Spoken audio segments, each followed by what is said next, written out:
योगी जी, मेरा नाम है मोहम्मद अरशद। मगर मेरी आपसे दरखास्त है, मैंने अभी 5-10 मिनट पहले वीडियो छोड़ी है। मेरी बहन को इन्होंने बहुत बुरा मारा, तेरे गांव में मुझे भी बहुत बुरा मारा था। बहरहाल देखो, इनकी घर की लड़ाई है ये तो मुझे पता नहीं, मगर इसका सुबह को इसका बाबा बिरयानी का ठेला लगाता है।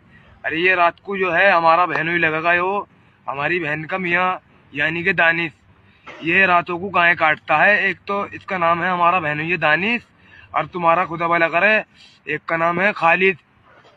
ये 3-4 जने हैं, इनका ग्रुप बना हुआ। सर जी, हमारी बहन मना करती है, इनको गाय का गोश्त मतला मेरे फ्रिज में, मगर ये रात को काट के लाता है और अपनी बिरयानी में बनाता है।